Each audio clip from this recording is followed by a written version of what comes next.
because you, Mr. Chomsky, employ often the concept of human nature, and even in this connection you are using terms like innate ideas and innate structures. Which arguments can you derive from linguistics in order to give such a central position to this notion of human nature? Well, let me begin in a slightly technical way.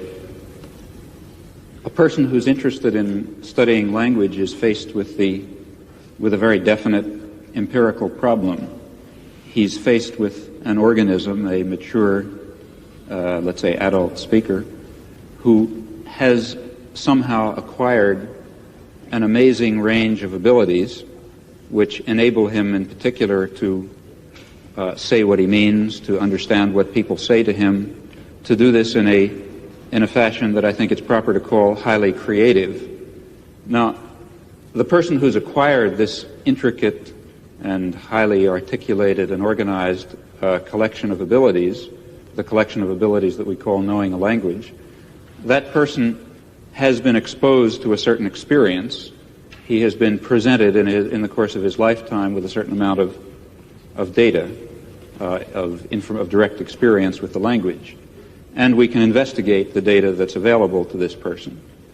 And having done so, in principle, we're faced with a very clear and a reasonably clear and well-delineated scientific problem, namely the problem of accounting for the gap between the really quite small quantity of data, small and rather degenerate quantity of data that's presented to the person, to the child, and the very highly articulated, highly systematic, profoundly organized, resulting knowledge that he somehow derives from this data. Furthermore, even more remarkable, we notice that in a wide range of languages, in fact all that have been studied seriously, there are remarkable limitations on the kinds of system that emerge from the very different kinds of experience to which people are exposed.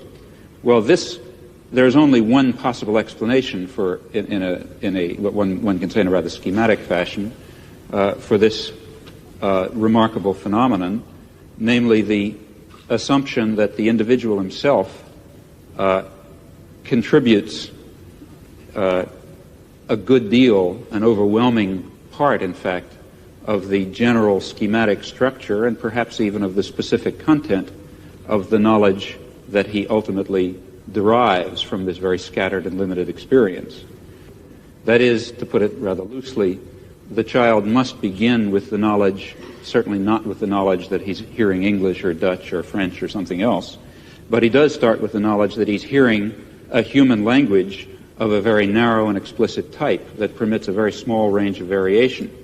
And it's because he begins with that highly organized and very restrictive schematism that he's able to make the huge leap from scattered and degenerate data to highly organized knowledge. And I would claim then that this instinctive knowledge, if you like, this schematism that makes it possible to derive complex and intricate knowledge on the basis of very partial data, is one fundamental constituent of human nature. But then I assume that in other domains of human intelligence and other domains of human cognition and even behavior, something of the same sort must be true.